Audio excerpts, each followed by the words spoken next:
Hi friends, எல்லோரும் எப்படி இருக்கீங்க? நல்லா இருப்பீங்க. பேசும் கிரகங்களிலிருந்து உங்கள் நித்யா ராஜேந்திரன். ஃப்ரெண்ட்ஸ், நான் ஜாதகம் பார்க்கும்போது ஒரு சின்ன பையன் 1999 பிறந்த ஒரு பையன், 26 வயசு தான் ஆகுது. அந்த தம்பி ஜாதகம் அப்படி பார்த்துட்டு நான் சொல்லிகிட்ருக்கேன். அவர் ஒவ்வொரு விஷயத்துக்கும் ஒரு கேள்வி கேட்குறாப்படி. உங்களுக்கு ராகுதசை தான் தம்பி நல்லா இருக்குது, ராகுதசை உங்களுக்கு எந்த பிரச்சனையும் கொடுக்காது அப்படின்னு சொல்லிகிட்ருக்கேன். ஆமாம், ராகுதசை உனக்கு ரொம்ப மோசமாக இருக்குன்னு வேறு ஜோதிடர் சொன்னாங்க அப்படின்னு சொன்னார். அப்போ நான் ராகுதசை நல்லா இருக்குன்னு சொல்கிறத அவரால் ஏற்றுக்க முடியல. எப்படிங்க ராகு நல்லாயிருக்கும்? ராகு கெட்டவன் தானே, எப்படி ராகு நல்லாயிருக்கும் அப்படின்னு கேட்டார். அப்போ நான் சொன்னேன், இல்லை, எல்லாருக்கும் ராகு கெட்டு போகாது. சில ஜாதகங்களில் ராகு தான் எல்லாமே செஞ்சு கொடுப்பாரு அவருக்கு. ராகு தசை நல்லா இருக்கும்போது ரொம்ப நல்லா மேலே வந்தவங்க இருக்காங்க. அந்த மாதிரி உனக்கு செவ்வாய் இப்போ நடந்துட்டுருக்கு, அடுத்தது ராகு வருது, ராகு தசை உனக்கு மிக மிக சிறப்பான ஒரு வாழ்க்கையை அமைச்சு கொடுக்க போகுது அப்படின்னு சொல்கிறேன். அவரால் ஏற்றுக்கவே முடியல. எப்படி ராகு நல்லாயிருக்கும்? ராகு கேது கெட்ட கிரகங்கள், ராகு கேது தசை மோசமான ராகு தசை தானே இருக்கும். எனக்கு இப்போ இந்த வேலை போச்சுன்னு ராகுனால தான் நான் சொல்கிறாங்க அப்படின்னாரு. இல்லை தம்பி, இப்போது செவ்வாயுடைய கடைசி சந்திர புத்தி பிரச்சனையாக இருக்கனால உனக்கு வேலை போயிடுச்சு. ராகுதசை வந்ததும் உனக்கு ரொம்ப சூப்பராக இருக்கும். அப்படி அவரால் ஏற்றுக்க முடியல. இப்போவே கஷ்டம், ராகு வரப்போகுது, இப்போவே எனக்கு கஷ்டம் கொடுத்துருச்சு, இனி ராகுதசை எனக்கு பிரச்சனையாக தான் இருக்கும் அப்படின்ற மாதிரி சொன்னார். அப்புறம் தான் எனக்கு புரிஞ்சுது, தம்பி இங்கே பாரு, நீ கன்னி லக்னம், கன்னி லக்னத்தில் நீ 22 டிகிரியில் பிறந்திருக்க. கன்னி லக்னம் 30 டிகிரி கொண்டது. அதில் முதல் டிகிரியில் இருக்கிறவங்களுக்கு ஒரு மாதிரி நடக்கும், 2வது டிகிரியில் இருக்கவங்களுக்கு ஒரு மாதிரி நடக்கும். அந்த முதல் டிகிரியிலேருந்து 2வது டிகிரிக்குள்ளேயே 10 பேர் பிறக்க முடியும். 30 டிகிரிகள் இருக்கிற இடத்துல ஒவ்வொரு டிகிரிக்கும் ஒவ்வொரு பலன் இருக்குது, ஒவ்வொரு கிரகநிலை இருக்குது அப்படின்னெல்லாம் சொல்லி புரிய வச்சேன். ஃப்ரெண்ட்ஸ், இதுக்கு முன்னாடி ஜோதிடர்கள் சொல்கிறத அப்படியே கேட்டுட்டு போகிற கூட்டங்கள் இருந்துச்சு. ஆடு கூட்டம் மாதிரி, ஒரு ஆடு எப்படி போகுதோ அதே மாதிரி எல்லா ஆடும் பின்னாடி போகும். அந்த மாதிரி ஜோதிடர்கள் சொன்னதை கேட்டுட்டு அப்படியே நடந்த கூட்டம் அப்பாக்கள்னா, இப்போ பசங்க என்ன ஆகுறாங்கன்னா, யூடியூப்பில் ஒன்று சொன்னாங்கன்னா அதை அப்படியே கேட்டு வச்சுக்கிட்டு அதுதானே கரெக்டு, அதுதானே கரெக்டுன்னு கேட்குற இந்த சின்ன பசங்க இப்போ வந்துட்டாங்க. அதாவது சில துறைகள் முன்னேறிடுமா, ஆனால் ஜோதிடம் மட்டும் முன்னேறாதுன்னு இவங்களா ஒரு கணக்கு வச்சுக்கிறாங்க. சில ஜோதிடர்கள்னு கூட வச்சுக்கோங்க. இப்போது மருத்துவத்துறை ஒரு காலத்தில் ஆப்ரேஷன் அப்படின்னா உங்களுக்கு தெரியும், காலில் ஒரு எலும்பு உடைஞ்சிருச்சுன்னா தூக்கி கட்டு போட்டிருப்பாங்க, காலை இப்படி தூக்கிட்டு படுத்துட்ருப்பாங்க. இன்றைக்கி அப்படி இருக்கா? இல்லை. அந்த மாதிரி பல விஷயங்களில் வேறு மாதிரி மருத்துவத்துறை ரொம்ப முன்னேறி போய் ரொம்ப ஈஸியாக பல வேலைகள் நடந்துருது. முதல்லலாம் பல் இப்படி எத்திட்டு இருக்குன்னா அதை தள்ளுறதுக்கு கம்பி போட்டு தானே தள்ளுவாங்க. இப்போது கம்பியே கிடையாது. இப்போ அவங்க அந்த இது போட்டிருக்காங்க, அலைனர்ஸ்ன்னு சொல்கிறாங்க. அலைனர் போட்டிருக்க வாயை பார்த்தா எப்போ பல் இருக்க மாதிரி இருக்குது. ஆனால் எங்கே அலைனர்னா அப்படியே கண்ணுக்கு தெரியாத அந்த கலரில் பல்லில் இப்படி போட்டு சைடில் கிளிப் ஆகுது. இப்படி சாதாரணமாக வாயை திறந்தாங்கன்னா அந்த கம்பியெல்லாம் கிடையாது, ஆனால் அலைனஸ் போட்டிருக்காங்க. அவங்க சாப்பிடும்போது அது கழட்டினா தான் தெரியுது. அந்த மாதிரி டெக்னாலஜி வந்துருச்சு. ஆனால் ஜோதிடத்தில் மட்டும் எந்த டெக்னாலஜியும் வராது. இப்படி போயிட்டுருக்கிறத பிடிச்சி இப்படி இழுத்து கீழே தள்ளுறாங்க ஜோதிடர்கள். கொஞ்சம் கூட அவங்களுக்கு தெரிஞ்சதை மட்டுமே பேசிகிட்டு இருப்போம். அதுக்கப்புறம் மக்கள் நம்மளை மீட் பண்ணணுன்னா மக்களுக்கு பிடிச்ச மாதிரி சொல்கிறேன், புரிகிற மாதிரி சொல்கிறேன். மக்களுக்கு என்ன தெரியுது?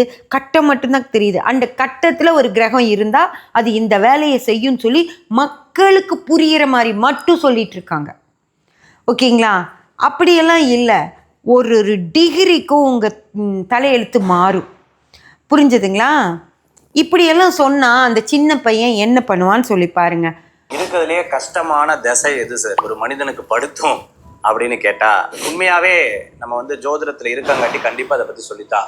ஒரு மனிதனுக்கு கஷ்டம் தரக்கூடிய தசை சின்ன வயசா இருந்தா ராகு தசைன்னு சொல்லலாம். ஏன்னா எது ஒரு மனுஷனுக்கு கஷ்டம் தரக்கூடிய தசை சின்ன வயசாக இருந்தால் ராகு. அப்போது சின்ன வயசுக்காரங்களுக்கு ராகு தசை நடந்தாலே அவங்க கஷ்டப்படுவாங்களா? இதை ஏற்றுக்க முடியுதா?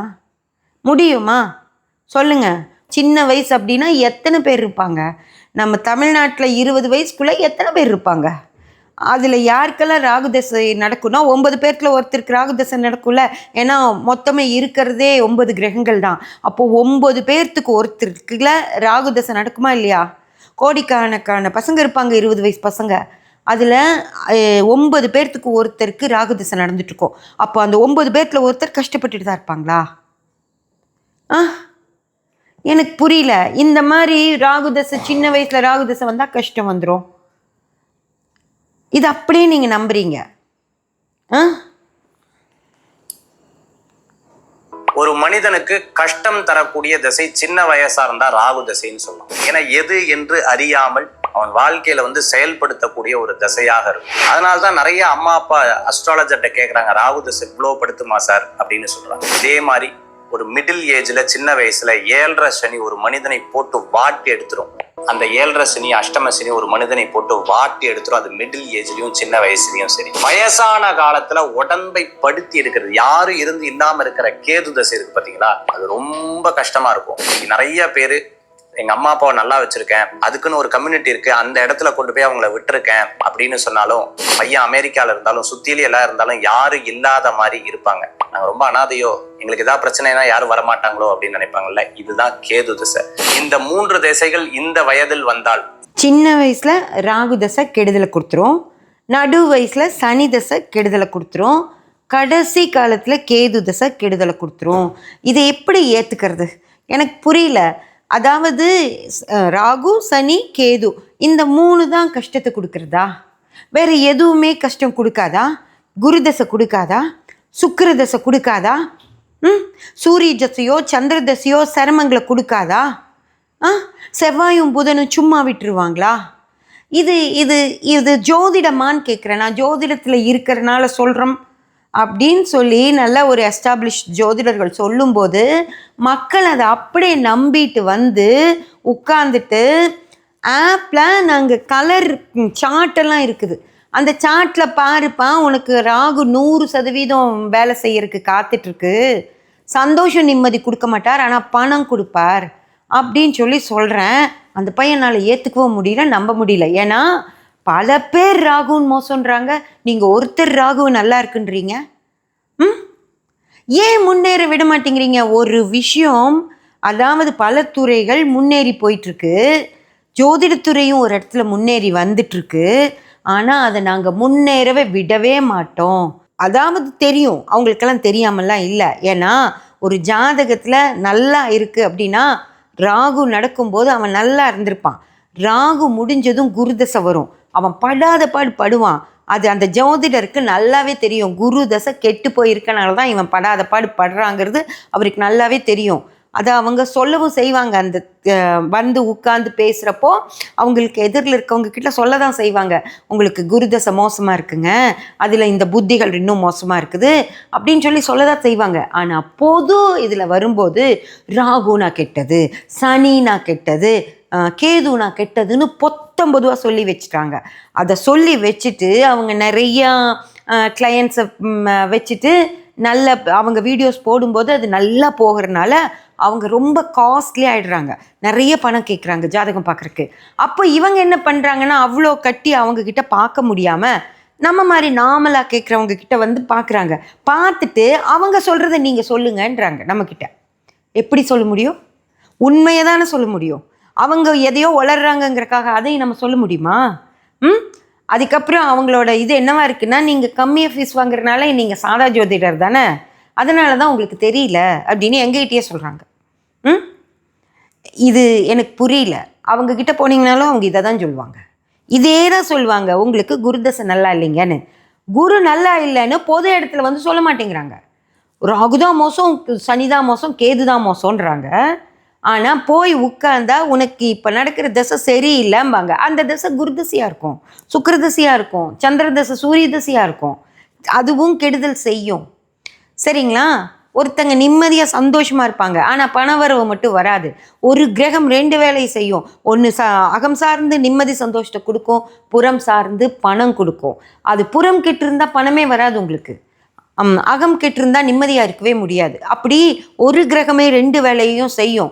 அது என்ன மாதிரி வருதோ அந்த மாதிரி வேலை செய்யும். அதை புரிஞ்சுக்கணும். அதெல்லாம் இருக்குது, அதெல்லாம் சொல்கிறது இல்லை. ராகு கேது கெட்டிருக்கு அப்படின்னா அவங்க பெரிய ஜோதிடர் அப்படின்னு நீங்கள் நினச்சிட்டா நான் என்ன பண்ண முடியும்? சரியாக சொல்கிறவங்க கிட்ட வந்து உட்காந்துட்டு தப்பாக சொல்கிறவங்கள பற்றி சொல்லி அவங்க நிறையா பணம் வாங்குறாங்க, அவங்க நல்ல ஜோதிடர், நீங்கள் கம்மியாக தான் வாங்குறீங்கன்னு அப்படின்ற ஒரு பேர் கம்மியாக பணம் வாங்கினதுக்காக வருது. நானும் ஜாஸ்தியாக வாங்க ஆரம்பிச்சிட்டுமா? பணம் ஜாஸ்தியாக வாங்கினா தானே நல்ல ஜோதிடரா? அப்போ நானும் ஜாஸ்தியாக வாங்க ஆரம்பிச்சிடுறேன். எப்படி பார்க்குறது என்கிட்ட? அவர்கிட்ட நீங்கள் போகாததுக்கு காரணம் அவங்க ரொம்ப ஜாஸ்தி வாங்குறாங்கன்னு தான். அப்போ எங்களையும் இந்த மாதிரி பேசி ஏற்றி விட்டுட்டீங்கன்னு வச்சுக்கோங்க, அப்புறம் யார்கிட்ட போகிறது? அதனால் கொஞ்சம் யோசிங்க.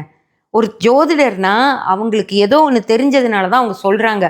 உங்கள் வாழ்க்கைக்கு அது ஒத்து வருதான்னு தான் பார்க்கணுமோ தவிர ஒருத்தவங்க சொன்னதை நீங்கள் அதுதானே கரெக்டுன்னு வந்து ஜோதிடர்கிட்ட கேட்க முடியாது. உங்கள் லைஃப்க்கு நான் சொல்கிறது உங்கள் லைஃபோட ஒத்து போகுதான்னு பாருங்கள். இந்த இப்போ நான் சொல்லியிருக்கேன், அடுத்த மாதத்தில் உனக்கு பிரச்சனை இருக்காதுப்பா, வேலை கிடைச்சிரும், அதில் இந்த அளவுக்கு உனக்கு நல்ல சம்பளம் வரும் அப்படின்னா அடுத்த மாதம் உனக்கு அந்த வேலை கிடைக்குதா, அந்த சம்பளம் வருதான்னு பாரு. பார்த்துட்டு அதுக்கப்புறம் முடிவு பண்ணு அந்த ராகு சரியா இப்படி இருக்குன்னு இவங்க சொன்னது சரியா இருக்கா இல்லையான்னு. அதை விட்டுட்டு இன்னைக்கு ராகு கெட்டது நீங்கள் நல்லதுன்றீங்க அப்படின்னா இருக்கிறத தான் சொல்ல முடியும். எனக்கு என் குருநாதர் சொல்லி கொடுத்ததை தான் சொல்ல முடியும். சரியா? அடுத்தவங்க யாரோ ராகு கெட்டவன்னு சொன்னால் நானும் ராகு கெட்டவன்னு சொல்ல முடியாது. சரியா? தயவு செஞ்சு அதை புரிஞ்சுக்கிட்டு ராகுனா என்ன, கேதுனா என்ன, மற்ற கிரகங்கள் என்ன அப்படிங்கிறத தெரிஞ்சு வச்சுக்கோங்க. அதுதான் நல்லது. சப்ஸ்கிரைப் பண்ணி பெல் பட்டன் ப்ரெஸ் பண்ணி வச்சுக்கோங்க. அப்போ தான் நான் போடுற எல்லா பதிவுகளும் உங்களுக்கு கிடைக்கும். லைக் பண்ணி ஷேர் பண்ணி கமெண்ட் பண்ணிங்கன்னா எனக்கு சப்போர்ட்டிவாக இருக்கும். Thank you friends.